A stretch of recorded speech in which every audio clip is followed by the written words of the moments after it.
it simply closes all doors of fundamental rights on anyone,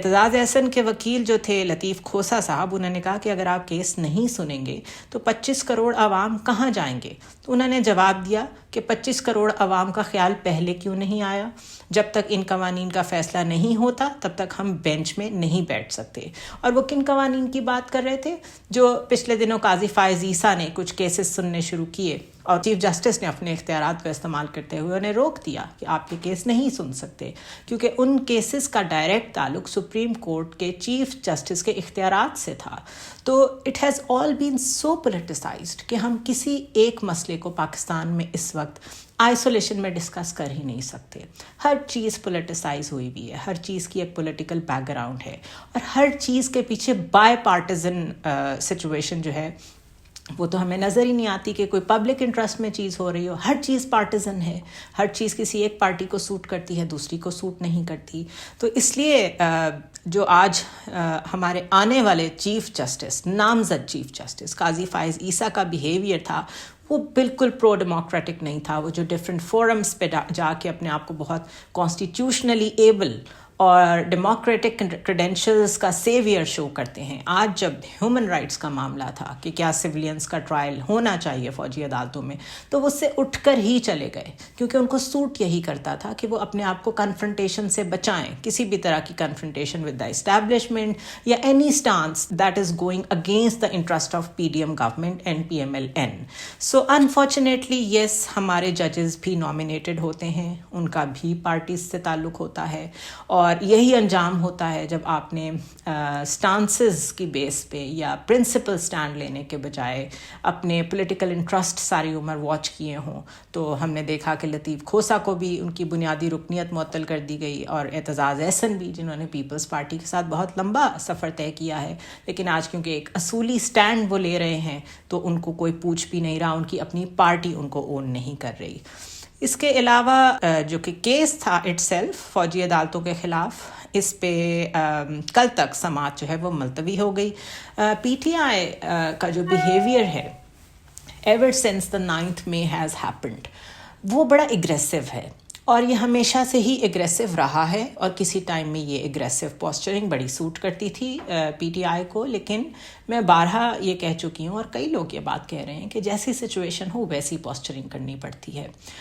رؤف حسن جو کہ اس وقت پی T I کے نئے اسپوکس پرسن ہیں، وہ کافی جگہوں پر، کافی پلیٹ فارمز پہ، ٹاک شوز میں، ڈفرینٹ اسپیسز میں پی ٹی آئی کو ریپرزینٹ کرتے ہیں، اور بڑا ہارڈ سٹانس لیتے ہیں۔ بائی ہارڈ سٹانس آئی مین کہ وہ وقت کی نزاکت نہیں سمجھ رہے، وہ ریکنسلیٹری ٹون اختیار نہیں کر رہے، یا پوسچرنگ ایسی نہیں کر رہے جس میں کچھ نہ کچھ اپنا سٹانس آپ نرمی کے ساتھ آگے تک پہنچانے کی کوشش کریں۔ اگر آپ بیڈ ٹائمنگز پہ بیڈ بیہیویئر دکھاتے ہیں تو اس کا آؤٹ کم بھی بیڈ ہی آتا ہے۔ تو this is exactly what is happening in P T I کے جو سینئر رہنما اور سابق وزیر دفاع ہیں پرویز خٹک، ان کو شو کاز نوٹس جاری کیا ہے پی ٹی آئی نے، اور کہا ہے کہ وہ پارٹی کے دیگر اراکین کو پی ٹی آئی چھوڑنے کی ترغیب دے رہے ہیں۔ پی ٹی آئی کے سیکرٹری جنرل عمر ایوب خان کی دستخط سے جاری ہونے والے اس نوٹس میں کہا گیا ہے کہ یہ بات پارٹی کے نوٹس میں آئی ہے کہ اب پارٹی کے اراکین سے رابطے کر رہے ہیں اور انہیں جماعت چھوڑنے پر اکسا رہے ہیں۔ اس کے علاوہ اس نوٹس میں یہ بھی لکھا ہے کہ ان معلومات کے تناظر میں آپ سے کہا جاتا ہے کہ اگلے 7 دن میں ان سرگرمیوں کی وضاحت کریں، اور اگر آپ کا جواب غیر تسلی بخش پایا گیا یا آپ نے جواب نہیں دیا تو پارٹی پالیسی اور قواعد کے مطابق کارروائی ہوگی۔ میرے خیال ہے اگر تھوڑا سا میں آگے یہ بھی ایکسپلین کر دوں کہ روزانہ کی بنیاد پر پی ٹی آئی کو کن کن مشکلوں کا سامنا کرنا پڑ رہا ہے، تو یاد رکھیں کہ 9 مئی کو سابق وزیر اعظم عمران خان کو جب گرفتار کیا گیا تھا تو پرتشدد احتجاج میں ملک بھر میں حکومتی اور فوجی املاک کو جو نقصان پہنچایا گیا تھا، اس کے الزام میں ابھی تک کم از کم 10,000 کارکن اور رہنماؤں کی جو گرفتاری ہے وہ عمل میں آ چکی ہے۔ کچھ کو چھوڑ دیا گیا ہے، کچھ ابھی تک قید میں ہیں، پارٹی عہدوں سے استعفیٰ دیا جا رہا ہے مستقل، پریس کانفرنس جو کرتا ہے وہ فری کہلاتا ہے، جو پریس کانفرنس نہیں کر رہا اس کو ججز بھی کہتے ہیں کہ آپ پریس کانفرنس کر دیں تو آپ کی جان چھوٹ جائے گی۔ اس کے علاوہ سابق وزیر اعلیٰ جن کی میں بات کر رہی ہوں پرویز خٹک، وہ بھی ان لوگوں میں شامل ہیں جنہوں نے پریس کانفرنس کی ہے اور صوبائی صدر کی حیثیت سے استعفیٰ دیا ہے۔ اس کے علاوہ آج یوں ہوا کہ سابق گورنر عمر سرفراز چیمہ کی اہلیہ کو گرفتار کر لیا گیا، وہ ان سے ملنے وہاں گئی تھیں، اور رابعہ سلطان ان کا نام ہے، شوہر سے ملاقات کرنے کے لیے ATC آئی تھیں، پنجاب پولیس نے گرفتار کر کے تھانے منتقل کر دیا۔ تحریک انصاف کے رہنما غلام سرور خان نے بھی 9 مئی کی مذمت کرتے ہوئے تحریک انصاف چھوڑنے کا اعلان کیا ہے۔ ان کو کل اریسٹ کیا گیا تھا۔ اور کور کمانڈر ہاؤس حملہ کیس میں ATC نے 33 ملزمان کی ضمانتیں منظور کیں، جبکہ خدیجہ شاہ، صنم جاوید، عالیہ حمزہ اور طیبہ راجہ سمیت تقریباً 150 لوگ ایسے ہیں جن کی ضمانتیں مسترد ہو گئیں۔ خود عمران خان کی اگر بات کریں تو توشہ خانہ نیب انکوائری کی طرف اگر جائیں تو نیب نے چیئرمین PTI عمران خان کو توشہ خانہ کیس میں کل طلب کیا ہے۔ نیب چیئرمین PTI کو کیس سے متعلق ریکارڈ ساتھ لانے کی ہدایت بھی کر رہا ہے۔ اس کے علاوہ کل کے لیے جو نوٹس بھیجا ہے، اگر اس میں وہ پیش نہیں ہوتے تو بطور سابق وزیر اعظم جو 108 تحائف ملے ہیں اور 58 آپ نے اپنے پاس رکھے ہیں، اس پہ بھی نیب نوٹس لے گا اور آپ کو جواب دینا پڑے گا۔ ساتھ ساتھ تحریک انصاف کے جو بہت اس وقت سینٹرل فگر ہیں، Shah Mahmood Qureshi, if I may say that، ان سے مستقل یہ بات پروب کر کے پوچھی جا رہی ہے in every talk show and every plate form کہ آپ PTI کے ساتھ ہیں یا نہیں ہیں۔ اور کل ہم نے مناظر بھی دیکھے کہ ان کی بھی ضمانت جو ہے وہ مسترد ہوئی، تو وہ بڑی تیزی سے وہاں سے نکلے اسد عمر کے ساتھ کہ کہیں گرفتار نہ کر لیا جائے۔ آج انہوں نے کہا کہ میں عمران خان کے ساتھ ہوں یا نہیں ہوں، اس سوال کی کوئی اہمیت نہیں، وقت ثابت کرے گا کہ کون تحریک انصاف کے ساتھ کھڑا ہے اور کون نہیں۔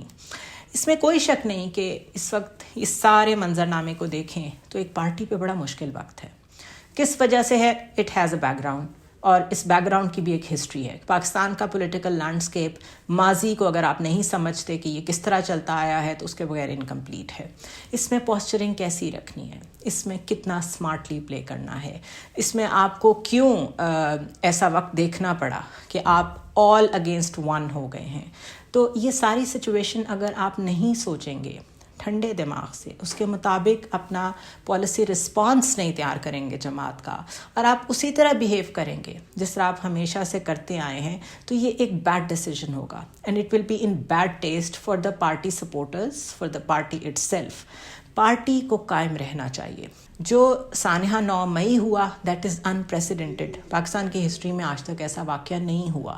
It was a miscalculation, it was a gross miscalculation, جس نے بھی اسے پلان کیا تھا۔ ابھی کورس کریکشن کا ٹائم ہے، ابھی اداروں کو آپ کو یہ بتانا اور کمیونیکیٹ کرنا مشکل ہو رہا ہے کہ آپ کی نیت کیا تھی اور ہو کیا گیا، یا واٹ ایور یور اسٹانس از۔ تو اس وقت بھی اگر آپ لوگوں کو شو کاز نوٹسز ایشو کریں گے، اور اس وقت بھی آپ لوگوں کو اگر اس طرح ٹریٹ کریں گے جس طرح آپ 9 مئی سے پہلے کرتے تھے، تو یہ کوئی وائز ڈیسیجن نہیں ہوگا۔ لیکن then Imran Khan has his own mind, اور جو ان کے فالوورز ہیں وہ بہت کرٹیسائز کرتے ہیں جب ان کو کہا جائے کہ آپ تھوڑا سا اپنی ٹون کو لو کریں، ایسی سچویشن کو ڈیفیوز ہونے دیں، اس کے بعد دیکھا جائے گا کہ آگے کا کیا لائحہ عمل ہونا چاہیے، تو وہ اس چیز کو بائی نہیں کرتے۔ اس کے علاوہ جو بیرون ملک بیٹھے پاکستانی ہیں ان کے اوپر بھی FIA نے سوشل میڈیا سے ریلیٹڈ کریک ڈاؤن کرنے کی تیاری کر لی ہے۔ قومی سلامتی کے اداروں کے خلاف ہرزہ سرائی کرنے والے افراد کو گرفتار کرنے کا فیصلہ کیا گیا ہے۔ تقریباً 361 سوشل میڈیا اکاؤنٹس کی نشاندہی کر لی گئی ہے، اور ان اکاؤنٹس پر بیرون ملک مقیم افراد کو گرفتار کرنے کا فیصلہ کیا گیا ہے۔ یہ جو کریک ڈاؤن ہے پاکستان میں، اس کو بہت ٹائم لگے گا، اس کو کسی بھی طریقے سے ڈیفیوز کرنے میں، اس کو کسی بھی طریقے سے ہینڈل کرنے میں۔ لیکن ایک بات طے ہے کہ یہ چیز جس طریقے سے چل رہی ہے اور جس طرف جا رہی ہے، اس سے اوورسیز کلیکٹیولی یہ فیل کرتے ہیں کہ جو بھی اسٹیٹمنٹس دی جاتی ہیں یا جو بھی بات کی جاتی ہے اس میں اوورسیز کو بہت ہیوملیٹ کیا جاتا ہے۔ اور پچھلے دنوں ایک پروگرام میں ایک ماڈل نے بھی ایک ایسی بات کہہ دی جس سے بڑی ہرزہ سرائی ہوئی اوورسیز پاکستانیز کی۔ لیکن آئی وڈ سے کہ اس ٹائم میں فیک نیوز اور مس انفارمیشن کا دورہ ہے۔ آپ لوگ جب کوئی چیز ری ٹویٹ کرتے ہیں یا کوئی یوٹیوب پہ چینل پہ بات سن رہے ہوتے ہیں، اس پہ آنکھیں بند کر کے بلیو نہ کریں. انویسٹیگیٹو جرنلزم صرف جرنلسٹ کر سکتے ہیں.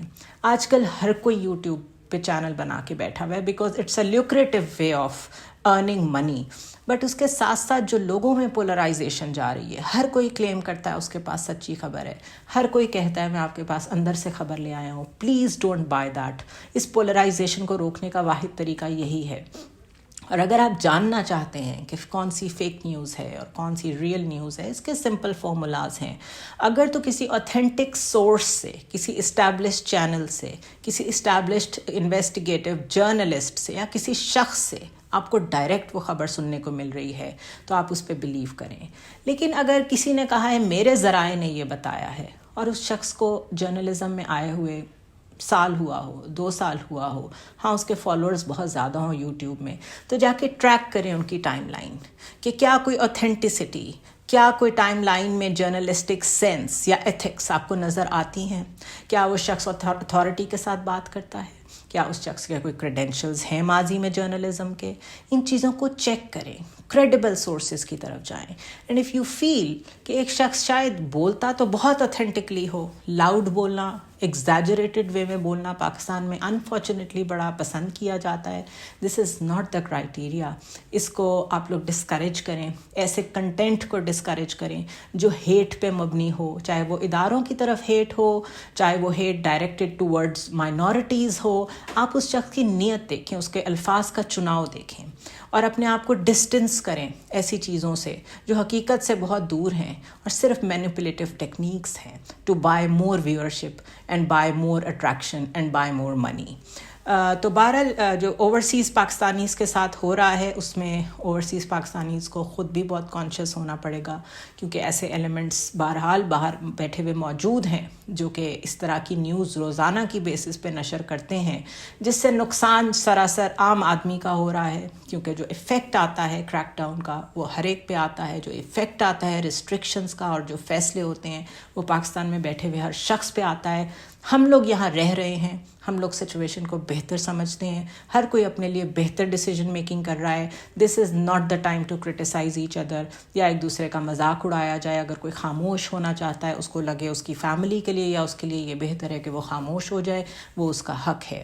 سو یہ بڑا پولرائز ٹائم چل رہا ہے، اس میں بہت ریسٹرینٹ دکھانے کی ضرورت ہے ہمیں انڈیویجول لیول پہ. وزیر اعظم شہباز شریف فرانس میں ایک سمٹ میں گئے ہوئے ہیں، اور وہاں پہ سائیڈ لائنز پہ انہوں نے M D I M F کی جو ہیں ان سے بھی ملاقات کی. اور سائیڈ لائنز پہ ایسی باتیں طے نہیں ہوتی کہ بیل آؤٹ پیکج ملے گا یا نہیں ملے گا، لیکن تاثر پاکستانی میڈیا یہی دے رہا ہے کہ جس طرح سائیڈ لائنز پہ بڑی بات چیت ہوئی اور شاید ہمیں بیل آؤٹ پیکج مل جائے گا، جبکہ جو مینیجنگ ڈائریکٹر ہیں انہوں نے وہی بات کہی ہے جو وہ شروع دن سے کہہ رہی ہیں. وہ کہہ رہی ہیں ہم انکلوسیو پالیسیز چاہتے ہیں پاکستان کی اکانومی میں، اور ری اسٹرکچرنگ چاہتے ہیں چیزوں کی، کہ جتنی آپ کی چادر ہے اتنا پیر پھیلائیں. یہ نہیں کہ آپ لوگ سینیٹرز کو تو پرکس اینڈ پریویلیجز بل دے رہے ہیں، خود آپ لوگوں کے جو بیرونی دورے ہیں ان کا کوئی حساب کتاب نہیں ہے. سپر ٹیکس آپ امیروں پہ لگانا نہیں چاہتے، بجلی دستیاب نہیں ہے لیکن بل بے تحاشا آ رہے ہیں، اور آپ پولیٹیکلی موٹیویٹڈ بجٹ پیش کر رہے ہیں، اور ساتھ ساتھ آئی ایم ایف کو بیل آؤٹ پیکج کا بھی کہہ رہے ہوں، اور ساتھ ساتھ یہ بھی بتا رہے ہوں کہ ہمارے پاس پلان بی بھی تیار ہے، ہمارے دوست ممالک ہمیں ہیلپ کر دیں گے یا جی سی سی کنٹریز ہمیں ہیلپ کر دیں گی. تو یہ جو ڈیول بیہیویئر ہے، this is exactly that behaviour جس کو ویسٹ کہتا ہے کہ پاکستانی اس پہ ٹرسٹ نہیں کیا جا سکتا. اور جب گورنمنٹ لیول پہ اس قسم کا ڈسٹرسٹ سگنلز کے ذریعے سے پہنچ رہا ہو آپ کے کریڈیٹرز تک، جن کے بیل آؤٹ پیکج کے بغیر آپ موو نہیں کر سکتے ہیں کسی بھی طرح فارورڈ، تو اس کا رزلٹ یہی ہوتا ہے جو ہو رہا ہے کہ انویسٹرز یہاں سے جا رہے ہیں. کوئی اور انویسٹر آنے کو تیار ہو بھی جائے گا تو وہ آ کے فیکٹری لگا لے اور دیکھ لے کہ کتنی دیر اس کو الیکٹریسٹی سپلائی ملتی ہے، کتنی دیر اس کو گیس ملتی ہے. جہاں پہ انرجی کے میجر کرائسس ہوں وہاں پہ تو انڈسٹری چل ہی نہیں پاتی. اور اوپر سے آپ کے وزیر خزانہ جو ہیں اگر ان سے سوال کریں تو وہ اب صحافیوں کو تھپڑ رسید کرنے پہ آ گئے ہیں. تو اس لیے میں بار بار یہ ورڈ یوز کرتی ہوں کہ ہر لیول پہ پولرائزیشن ہے. ریسٹرینٹ دکھانے کی ضرورت ہے. انفارچونیٹلی ہماری لیڈرشپ ہم سے سنسیئر نہیں ہے. اٹس اے لانگ وار. اپنے رائٹس کے لیے, اپنے فنڈامنٹل بیسک رائٹس کے لیے ابھی ہمیں بہت دور تک جانا ہے, اور پیشنس از دا کی. سی یو ٹمارو.